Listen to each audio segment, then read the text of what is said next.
Hello guys, welcome back to this another video. आज की इस वीडियो में हम डिस्कस करने जा रहे हैं कि क्लास 10 को कैसे स्टार्ट किया जाए जिससे कि आपका पूरा साल जो होता है अच्छे से गुजरे। तो फिर क्लास 10 में भैया मतलब आके ही आप सीरियस हो जाते हैं और पढ़ने का मन आ जाता है, पर पहले पहले आप अच्छे स्ट्रेटेजीज अच्छे फ्रेमवर्क फॉलो नहीं करते जिसकी वजह से क्लास 10 में अच्छे मार्क्स नहीं आते और बाद में आपको स्ट्रीम भी अपना मनचाहा स्ट्रीम जो होता है वो नहीं मिल पाता। तो आज की इस वीडियो में यही डिस्कस करेंगे कि क्लास 10 कैसे स्टार्ट करना, नहीं क्लास 10 कैसे फोड़ना है, वो आज की इस वीडियो में देखेंगे। एक सिंपल फ्रेमवर्क का इस्तेमाल करके हम देखेंगे कि क्लास 10 को हम कैसे फोड़ सकते हैं। बोलोगे कि भैया आप पे कैसे विश्वास कर ले। मैंने सेवा में 81% लाया है, बहुत कम है, पर मैंने जब 11-12 में मेरे 3 जूनियर्स थे जो अभी क्लास 12 में उठने वाले, उनके 90+ % आए थे। उनके वो सीबीएसई बोर्ड में थे, ठीक है। और एक और जूनियर था जो अभी क्लास 10 रिसेंटली दिया है और उसके पक्के से पक्के 90% आने वाले। तो उन 4 आदमी से, उन 4 स्टूडेंट से मैंने जो सीखा है, ये फ्रेमवर्क मैंने उनसे सीखा है और ये आपके साथ आज की इस वीडियो में पूरा डिस्कस करने वाला हूं। अच्छे से डिस्कस करेंगे और आपको अभी अभी कमेंट में लिख देना भैया कि क्लास 10 फोड़ेंगे, ऐसा कमेंट में लिख देना है, ठीक है। एक कॉपी निकाल के रख लेना और ये जो मैं बोल रहा हूँ वो थोड़ा आप लिख लेना है एक कॉपी पे, क्योंकि बाद में आप अगर लिख लोगे तो फिर आपके दिमाग में बसा रहेगा ये चीज़ जो होता है। क्योंकि आप अभी पैसिव बैठे रहोगे या सोए रहोगे तो फिर आप कॉपी निकालोगे तो थोड़ा एक्टिव हो जाएगा, तो थोड़ा दिमाग में घुसा रहेगा, ठीक है। नहीं तो बाद में आप फिर से भूल जाओगे। ऐसे ही आप हजारों हजारों वीडियोस देखेंगे पर आपको इससे कोई जो होता है प्रॉफिट नहीं होना है, कोई बेनिफिट नहीं होना है, ठीक है। तो बिना कोई देरी किए आज की इस मजेदार सेशन को स्टार्ट करते हैं, ठीक है। तो ये फ्रेमवर्क क्या होता है, देखो पहले क्लास 10 फोड़ूंगा ये आप अभी कमेंट में लिख देना, ठीक है। बहुत सारे बच्चों का यही है कि भैया डर लग रहा है क्लास 10 में आए, कुछ डरने होने का नहीं है। देखो मेन चीज क्या है ना, पढ़ना कैसा है वो आपको पता नहीं है। हमेशा जब मैंने भी क्लास 10 आया था तो फिर मुझे पता नहीं, मैं बहुत सारे वीडियोस देखता था, ठीक है। वीडियोस काम की थी पर मैं काम का नहीं था, ठीक है।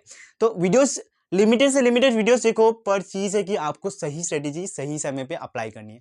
अभी क्लास 10 का जो क्लास 9 का एग्जाम्स लगभग सब स्कूल्स का खत्म हो गया, सीबीएसई का मैं बोल रहा हूँ और बाकी स्टेट बोर्ड्स का भी खत्म हो गया, ठीक है। अभी आप क्या कर सकते हैं, क्लास 10 की तैयारी शुरू कर सकते हैं और स्ट्रेटेजी में बोलूंगा या फ्रेमवर्क बोलूंगा। आप बोलोगे भैया फ्रेमवर्क क्या होता है? फ्रेमवर्क यानी कि जो बेसिक स्ट्रक्चर या बेसिक रूल्स को हम बोलते हैं फ्रेमवर्क।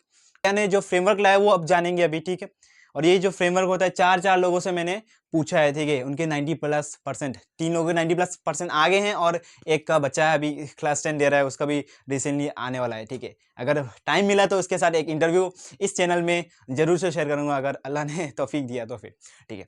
तो अभी चीज़ है कि स्टडी फ्रेमवर्क, पहला स्टेप क्या है? लेक्चर्स। लेक्चर्स भाई, लेक्चर्स। देखो कॉन्सेप्ट, देखो आपका क्लास 10 बोर्ड एग्जाम को पहले समझो।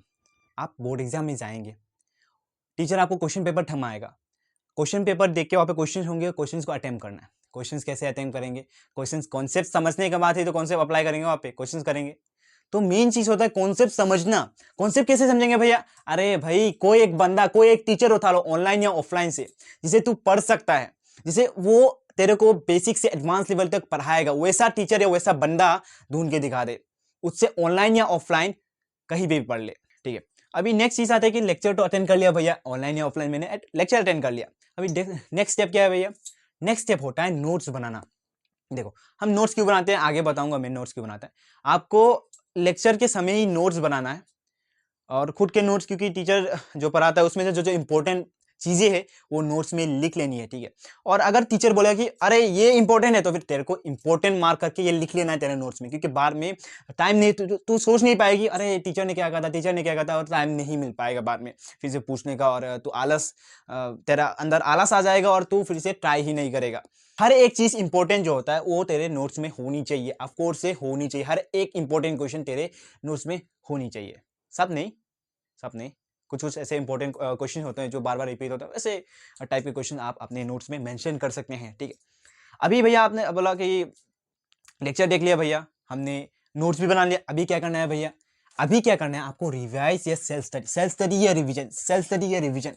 देखो अगर ये फ्रेमवर्क का जो मेन जो क्रुशियल पार्ट है मैं बोलूंगा तो फिर वो होगा सेल्फ स्टडी या रिवीजन। देखो आप जब टीचर पढ़ा रहा है आपको, आप समझ रहे हैं, ठीक है, पर असल में स्टडी कब हो रहा है? जब आप जो नोट्स बनाते हो उसको खोल के फिर से पढ़ते हो, फिर से सोचते हो कि टीचर ने क्या पढ़ाया था आपको, टीचर ने क्लास में क्या पढ़ाया था आपको, फिर से आप खोल के देखते हो, फिर से पढ़ते हो, अरे लाइव प्रोसेस, अच्छा टीचर ने वो पढ़ाया था, लाइव प्रोसेस में ये बोला था, एक्सक्रीशन में ये बोला था, अभी समझ में आ रहा है। तो इसको बार बार से सेल्फ स्टडी करने के बाद बार बार में रिवीजन करना है।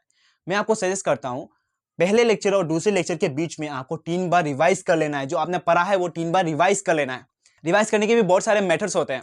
उस मेथड्स को अगर अभी डिस्कस करने जाऊंगा तो फिर वीडियो बहुत लंबा हो जाएगा, ज्यादा खींचूंगा नहीं। तो फिर नेक्स्ट स्टेप के ऊपर बढ़ते हैं। आपने बोला भैया कि लेक्चर देखना है, लेक्चर देख लिया, नोट्स बनाना है, नोट्स बना लिया, सेल्फ स्टडी करना है, रिवीजन करना कर लिया भैया सब कुछ। अभी क्या करना है भैया, देखो कॉन्सेप्ट अब जब सीखते हैं, कॉन्सेप्ट सीखने के बाद कॉन्सेप्ट को अप्लाई करना आना भी चाहिए। अगर a plus b whole square आप सीख रहे हैं, इसका formula a square plus 2ab plus b square, इसको बहुत सारे क्वेश्चंस में, बहुत सारे प्रॉब्लम्स आपको सोल्व करना आना भी चाहिए। ठीक है, तो इसके लिए आप क्या करेंगे, क्वेश्चंस, ढेर सारे क्वेश्चंस करेंगे आप, एनसीईआरटी सोल्व करेंगे, एनसीईआरटी भी पढ़ेंगे। ठीक है, यहाँ पे एक और चीज लिखना भूल गया, एनसीईआरटी भी आपको पढ़ना है। जैसे वो एग्जांपल आपके साइंस के लिए एनसीईआरटी तो जरूरी पढ़ना चाहिए, एसएससी के लिए एनसीईआरटी तो पढ़ना है, इंग्लिश के लिए ऑफकोर्स पढ़ना है एनसीईआरटी। ठीक है, और क्वेश्चन बहुत ज्यादा सोल्व करना है, क्योंकि आप जब एग्जाम में जाएंगे तो फिर एग्जाम में क्वेश्चन ही आने वाले हैं, तो आपको क्वेश्चन ही प्रैक्टिस करना पड़ेगा। ठीक है, ठीक है, तो आपको क्वेश्चंस प्रैक्टिस करने, क्वेश्चंस पहले एनसीईआरटी खत्म करें और उसके बाद अन्य बुक, जैसे कि फॉर एग्जांपल मैथ्स के लिए जो आपका आर डी शर्मा या क्या होता है ना बुक्स बहुत सारा, वो आप कर सकते हैं। पर बोर्ड्स के लिए मैं बोलूँगा कि सिर्फ आप क्या करें कि आपका एनसीईआरटी ही बेस्ट है, एनसीईआरटी कर लेना। उसके बाद पीवाईक्यू से सिंपल पेपर ज़्यादा सोल्व करते रहना। ठीक है, तो और क्वेश्चन जो था आप पीवाईक्यू से या सिंपल पेपर से भी आप कर सकते हैं। और कौन सा सिंपल पेपर अच्छा है भैया, ये दूसरे वीडियो में बताऊंगा। अच्छा डिटेल रिसर्च करने के बाद बताऊंगा कि कौन सा जो सिंपल पेपर या करना अच्छा बेस्ट होगा। ठीक है, तो यही चीज़ है कि ये 4 स्टेप फॉलो करके आप क्लास 10 में अच्छे से 90+% लाएंगे, क्योंकि उन्होंने लाया है, उन्होंने जिन्होंने ये फॉलो किया ना वो ला के दिखाए हैं। आप भी कर सकते हैं जरूर से।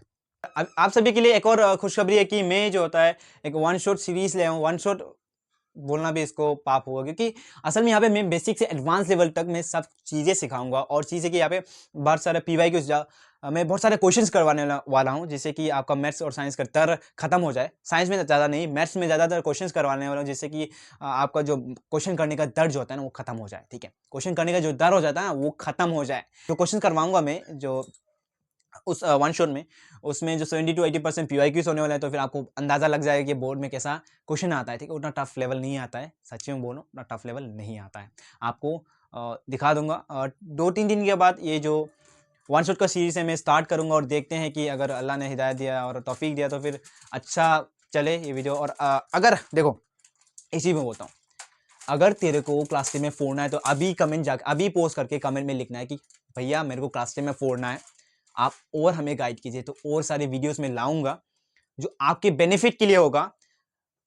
मुझ पे थोड़ा विश्वास रखना, थोड़ा सपोर्ट दिखाना, और आपके लिए मैं हूं। क्योंकि दोनों हाथ से ताली बजती है ना। अगर एक हाथ से मैं ताली बजाऊंगा और आप पढ़ेंगे नहीं, आप दूसरे हाथ से ताली नहीं बजाएंगे तो फिर कैसे ताली बजेगा? हाँ, ऑफ कोर्स है ना। तो फिर मैं भी अपने साइड से मेहनत करूंगा, आप भी अपने साइड से मेहनत करना, और साथ में फोड़ेंगे क्लास 10 को। तो सीरीज अगर स्टार्ट हो गया तो फिर उसका लिंक जो होता है मैं इस वीडियो के डिस्क्रिप्शन में मैं डाल दूंगा और कमेंट बॉक्स में भी मैं पिन कर दूंगा। और मिलते हैं अगले वीडियो में।